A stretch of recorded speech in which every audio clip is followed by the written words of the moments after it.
The small church was filled with hushed whispers and the scent of white lilies. 8-year-old Lily Davidson sat between her parents in the first row, her black dress making her feel like she was swimming in shadows. She couldn't stop staring at the wooden box at the front of the church where her grandmother lay. "Sit still," her mother whispered, straightening Lily's collar for the third time. But Lily couldn't sit still. Her legs swung back and forth, barely reaching the floor. She wanted to get up and run to the box to open it and wake her grandmother. This wasn't real. It couldn't be real. Just yesterday, they had baked cookies together. Gran had let her lick the spoon and told her all about the time she met her grandfather at a church dance. The minister stood at the front, talking about how wonderful Gran was, about how she helped everyone in town and never complained, about how she was now with the angels. But Lily didn't want her to be with the angels. She wanted her here, in their kitchen, teaching her how to make her famous apple pie. "Your grandmother was a saint," the minister said, his voice echoing through the church. Lily felt her father shift beside her. He kept clearing his throat and looking at his watch. Her mother had her lips pressed together in that thin line that meant she was stressed. Around them, people dabbed their eyes with tissues. The church door creaked open. Late arrivals tiptoed to empty seats. Lily recognized most of them. There was Mr. Peterson from the grocery store who always gave Gran an extra apple. There was Mrs. Thompson who traded jam for Gran's famous pickles. "Let us pray," the minister said. Everyone bowed, their heads. Lily kept hers up, looking around. She noticed her mother checking her phone under her purse. Her father's foot tapped on the floor rapidly. They looked uncomfortable, like they wanted to be anywhere but here. After the church service, a long line of cars followed the hearse to the cemetery. Lily sat in the back seat watching the world slip by through the window. They passed Gran's house with its bright blue shutters and flower boxes. The house looked sad too, all dark and empty. At the cemetery, the weather matched her mood. Gray clouds hung low, threatening to spill rain at any moment. Everyone gathered around a hole in the ground. Lily couldn't understand why they were putting Gran in the ground. Didn't they know Gran was afraid of the dark? The minister spoke again. People threw dirt on the wooden box. Some people cried.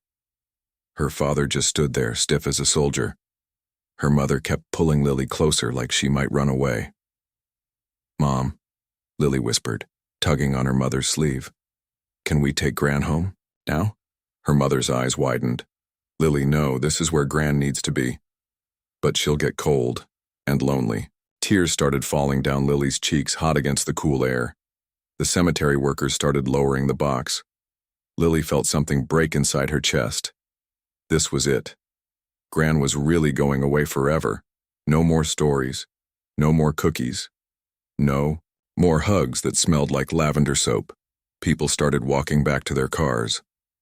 Her father put his hand on her shoulder. "Time to go, sweetheart." "Wait," Lily said. She had seen Gran's friend, Mrs. Miller, come to the funeral. Mrs. Miller was the only other person who knew about Gran's secret cookie recipe. Maybe she could teach Lily how to make them. Maybe then, a part of Gran would still be here. But as Lily looked for Mrs. Miller, she saw something strange. Her father was talking to a man in a dark suit near the cemetery gates. The man didn't look like anyone from their town. He handed her father something, an envelope or maybe papers. Her father glanced around nervously before tucking it into his pocket. "Lily, come on," her mother called, impatient now. But Lily had noticed something else. Her father looked different when he talked to that man. Scared, maybe, or guilty, like the time she had broken a vase and tried to hide it. As they drove home, Lily pressed her forehead against the window. The cemetery grew smaller in the distance. She thought about all the conversations that had stopped when she entered rooms lately. About her father's office with the locked door. About the phone calls in the middle of the night. "Mom," Lily said quietly, "what secrets did Gran keep?" Her mother stiffened. "What do you mean, honey?" "I heard you and Dad talking. You said Gran kept secrets her whole life." "That's not for little girls to worry about," her mother said quickly. Too quickly. Back at home, their house filled with people bringing food and sharing memories. Lily slipped away to her room. She pulled out the last card Gran had given her, 3 days before she went to the hospital. On it, in Gran's shaky handwriting, she had written, "Remember, little one, the truth always finds a way to show itself." Lily didn't know what that meant then, but something in her small chest stirred, a feeling that Gran's last words to her meant more than anyone realized. Weeks passed after the funeral, but the house felt empty. Lily spent more time alone in her room. Her parents seemed to work late more often. Her mother was always on the phone, whispering in another room. Her father stayed in his locked office for hours. One Saturday morning, Lily decided to visit Gran's house. The realtor was supposed to show it tomorrow to possible buyers. "Can I say goodbye to the house?" she asked her mother at breakfast. Her mother barely looked up from her phone. "Sure, honey. Just don't touch anything. We're selling it soon." The walk to Gran's house was short. Lily had made it 1,000 times before, but this time felt different. Her feet moved slowly on the sidewalk. She stopped to pet Mrs. Chen's cat Whiskers, who always slept on the fence between their houses. The key was under the 3rd flower pot, just like Gran had taught her. Lily turned it slowly in the lock. The door creaked open. The house smelled, like musty air and sadness. All the curtains were closed, making everything dim. Lily walked through the familiar rooms. The kitchen where they made cookies. The living room where Gran taught her to knit. Everything was covered in dust now. White sheets draped over furniture like ghosts. She climbed the creaky stairs to the 2nd floor. Gran's bedroom was at the end of the hall. Lily pushed open the door. The bed was neatly made, as if Gran would return any minute. On the nightstand was Gran's prayer book and reading glasses. Next to Gran's bedroom was a small sewing room. This had been Lily's favorite place. Gran had a special chair by the window where Lily could sit and read while Gran sewed. The afternoon. Sun made rainbow patterns through the stained glass.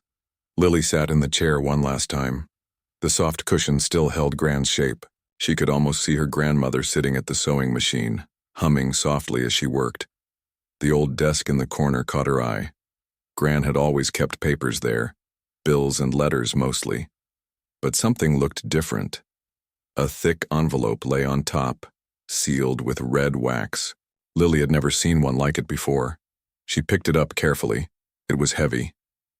The front read, "For Lily Davidson, open when brave enough for truth." Her heart beat faster. What did that mean? She ran her thumb over the wax seal. It had a rose, pattern, Gran's favorite flower. Should she open it? Her fingers trembled as she broke the seal. Inside was a letter in Gran's flowing handwriting, but this wasn't the happy letter she expected. The words made her stomach drop. "My dearest Lily, if you're reading this, I'm gone and you've found my secret. I hope you're ready for what I must tell you. Your father isn't who you think he is. His real name is Michael Bennett. 20 years ago, he did things he shouldn't have. Bad things. The police have been looking for him.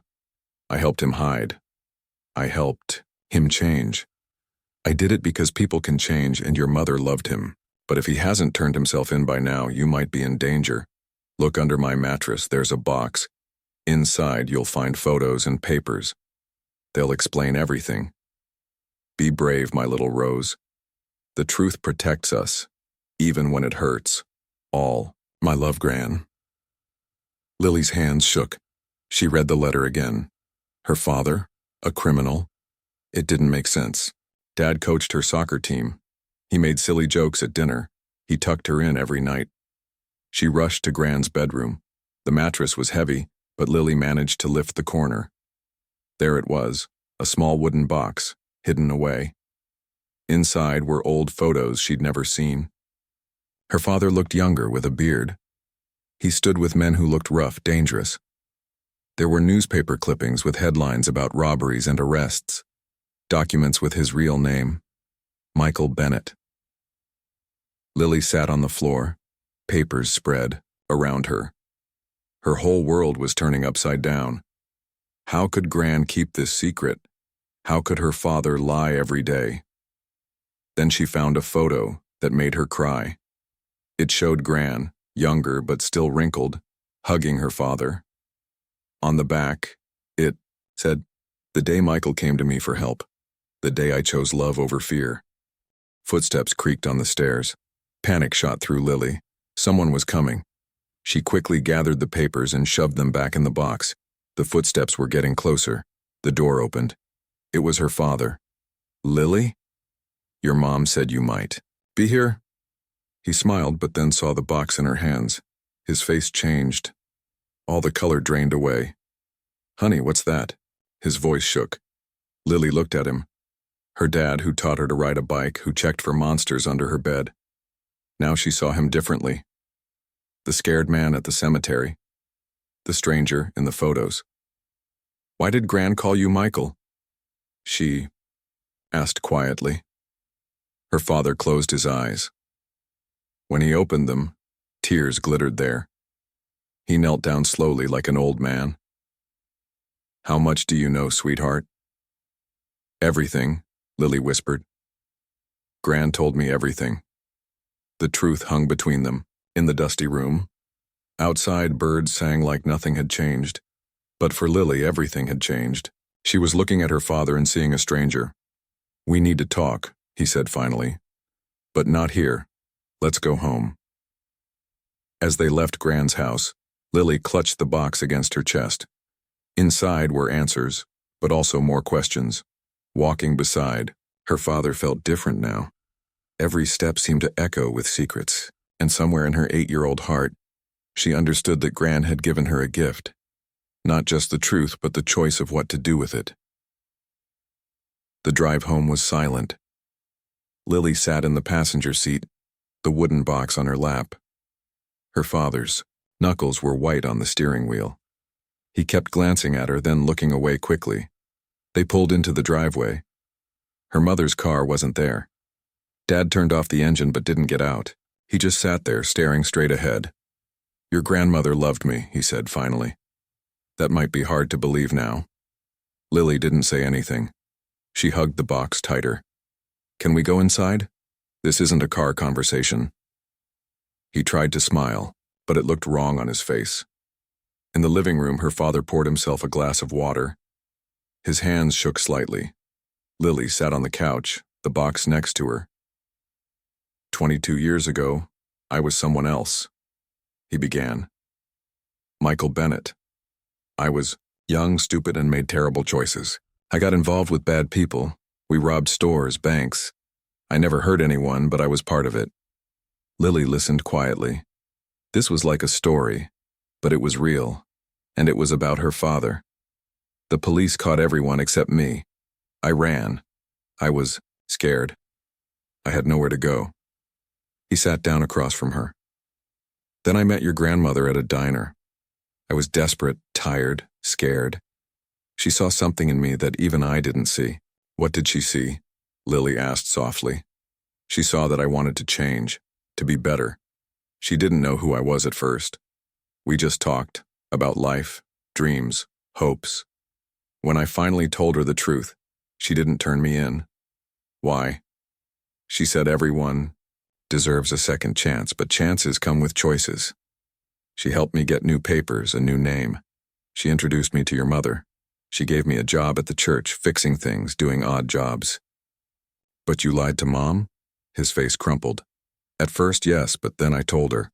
Before we got married, I told her everything, and she chose to love me anyway. Gran knew all along.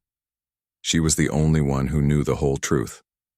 She watched me rebuild my life, watched me become the man who could be a good husband, a good father." He looked at the box.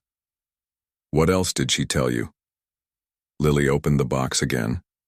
Among the papers was another letter she hadn't read yet. She unfolded it carefully. "Dearest Lily, your father changed. Truly changed. I've watched him for 20 years. I've seen him help others, donate quietly to causes, be a good man in our community. But I also know his past could catch up with him. The FBI offers rewards for information about old crimes. Someone could find him, could hurt our family, That's why I'm telling you now.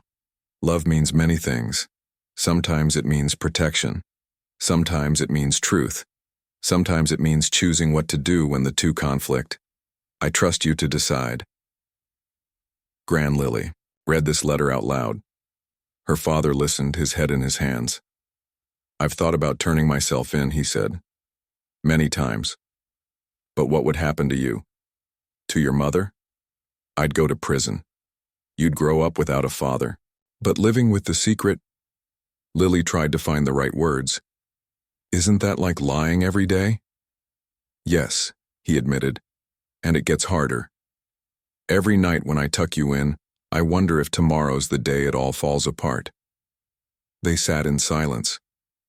Lily thought about all the times her father had seemed nervous around police officers. How he always checked the windows before bed. The locked office upstairs, is that why you keep the office locked? She asked. He nodded. There are papers in there. Important documents about our family, our finances. If anything ever happened, to me your mother would need them. Does she know about this box? No. Your grandmother said it was for you alone. She thought you'd be old enough to understand someday. I'm 8. How can I understand this? Your grandmother always said you were wise beyond your years. She saw something special in you. He looked at her directly for the first time. She was right. Lily felt suddenly older than 8.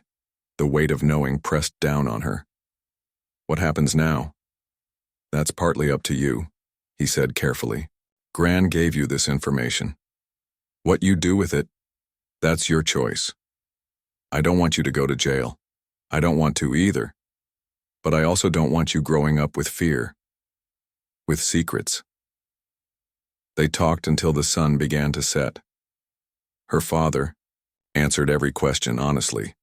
He showed her the locked office, the safe deposit box key, the emergency plan if he ever had to run. When her mother came home from work, she found them at the kitchen table, surrounded by papers and photos. She looked from Lily to her husband, understanding dawning on her face. She knows, her mother whispered. Her father nodded. Her mother sat down and took Lily's hand. We'll figure this out together, as a family. That night, Lily laid in bed thinking about choices. Gran had made choices every day to protect their family. Her father had chosen to change. Her mother had chosen love over fear. Now Lily had a choice too. Keep the secret and live with the worry, or somehow find a way to make things right. The answer wasn't clear, but she knew one thing. Gran had trusted her with the truth because she believed Lily was brave enough to handle it. Maybe growing up wasn't about age. Maybe it was about the moment when you realized that life was full of difficult choices, and sometimes there wasn't a clear right answer. You just had to choose what you could live with. Tomorrow would be Sunday. They'd go to church like always. Her father would help set up chairs like he had for years, but everything would be different because now she knew. And knowing changed everything. 6 months passed after Lily discovered her father's secret. Life continued, but something had changed. Lily noticed more things now. How her father tensed whenever a police car drove by. How her mother's smile sometimes didn't reach her eyes. They lived under a cloud of worry. One evening, Lily found her mother crying in the kitchen. She was holding an old photo of Gran. Mom, what's wrong? I miss her, her mother said, wiping her eyes. I wish I could ask her what to do. She always had the answers. Lily sat down next to her mother. Maybe she already gave us the answer. What do you mean? Gran left me that letter because she wanted me to know. Maybe she wanted me to do something about it. Her mother stroked Lily's hair. You're so young to carry this burden. But I'm not alone, Lily said. We're all carrying it together. That night, Lily had a dream. She was walking in Gran's garden. Her grandmother stood among the roses, smiling. I'm scared, Gran, Lily said in the dream. Fear is okay, Gran replied. It means you care. But don't let fear stop you from doing what's right. How do I know what's right? Listen to your heart. It's wiser than you think. Lily woke up early the next morning. She had an idea. She found her parents in the kitchen. Her father was reading the newspaper, her mother making coffee. "I want to talk to the police," Lily said. Both her parents froze. "What do you mean?" Her father asked carefully. "Not to turn you in. To ask questions. To understand." Her mother set down the coffee pot. "Lily, that's very brave, but also very risky. I think we need to know what would happen. What are the options? What if Dad turned himself in now?" Her father put down the newspaper. For the first time in months, he looked thoughtful instead of worried. "She might be right," he said slowly. "The not knowing is killing us all." They spent a week planning. Her mother found a lawyer through a friend, someone trusted who could give advice without reporting anything. The lawyer, Ms. Rodriguez, came to their house on a Sunday afternoon. "I can't promise anything," Ms. Rodriguez said, spreading papers on their dining table. "But I can tell you the options. Sometimes, cooperation with authorities leads to reduced sentences. 20 years is a long time. Some evidence might be gone, witnesses scattered." She explained that her father could reach out through an intermediary, test the waters, see what the prosecutors might offer in exchange for turning himself in and providing information about the others who were never caught. "But," she warned, "there's always the risk that any contact could lead to immediate arrest." That night, Lily lay awake thinking. She thought about Gran's letter, about how people can change, about the difference between hiding and healing. The next week at school, her teacher, Mrs. Wilson, assigned a project about family heroes. Lily knew immediately what she would write about. She wrote about her grandmother, how she helped others, how she believed in second chances, how she was brave enough to do what was right even when it was hard. "Would you like to present your essay to the class?" Mrs. Wilson asked. Lily stood in front of her classmates. As she spoke about her grandmother's courage, she realized something important. Gran hadn't just given her a secret, she'd given her an example of how to be brave. After school, Lily came home determined. She found her parents in the family room. "I want to help find a solution," she announced. Her parents looked at each other. "What do you propose?" her father asked gently. Ms. Rodriguez said there might be options. "What if we try to talk to the police?" "Not all at once. Maybe start with asking questions? See what would happen if you told the truth?" "That's very mature thinking," her mother said. "But what if it goes wrong?" "What if it goes right?" Lily countered. "Right now we live in fear every day. Wouldn't it be better to know?" Her father was quiet for a long time. Then he said, "You know what your grandmother would say." Lily nodded. "She'd say the truth protects us even when it hurts." "And she'd say I should be a role model for you," he added. "How can I teach you to be honest if I'm not?" They decided to take small steps. Ms. Rodriguez would make a quiet inquiry, see if the authorities were still looking for Michael Bennett, if they'd be open to negotiation. 2 weeks later, Ms. Rodriguez returned to their house. She carried a manila envelope. "I have news," she said, sitting down carefully. "The case isn't officially closed, but there have been developments. 2 of the other men involved have been caught. They've been cooperating. The police are interested in finding the remaining members of the group."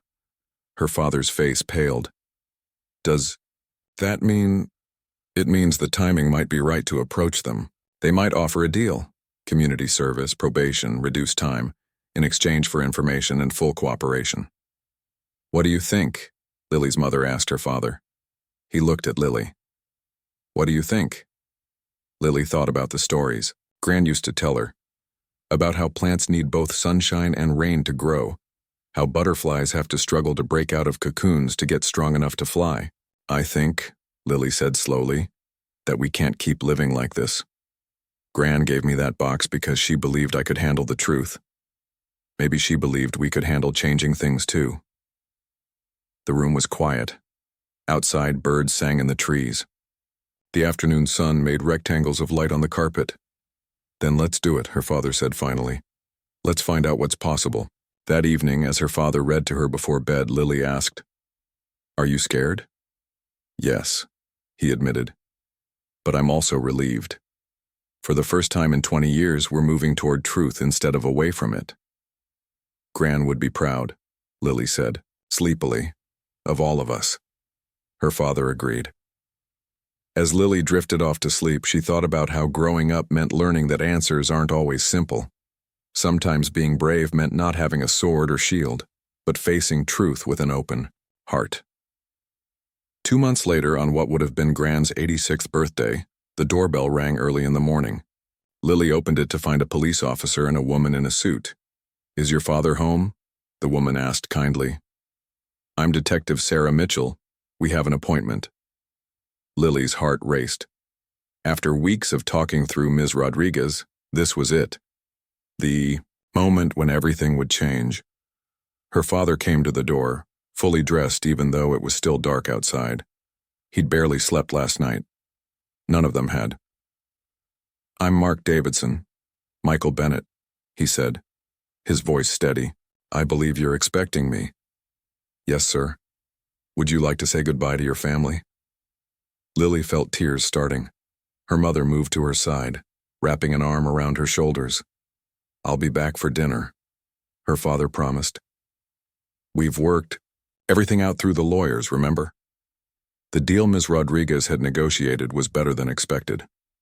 Because so much time had passed and her father had lived a clean life for 20 years, the prosecutor offered a plea bargain. No jail time. Instead, her father would pay a significant fine and do community service. He would also help identify any remaining members of the old gang.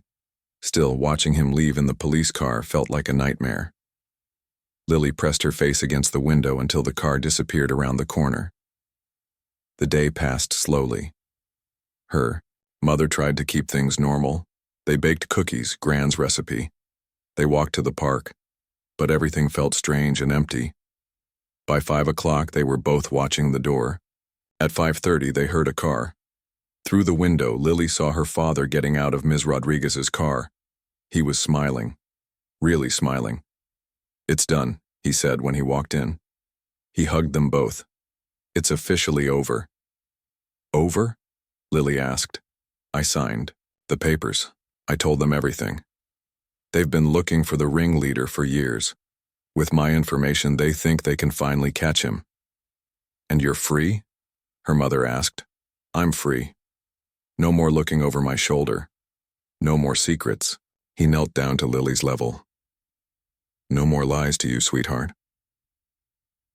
That night, her father finally opened his locked office.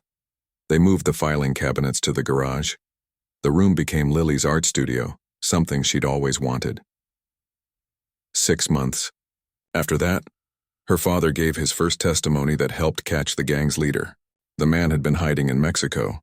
When they brought him in, her father didn't have to go to court. He could give his information privately. 1 year after finding Gran's box, Lily's school had a Father's Day project.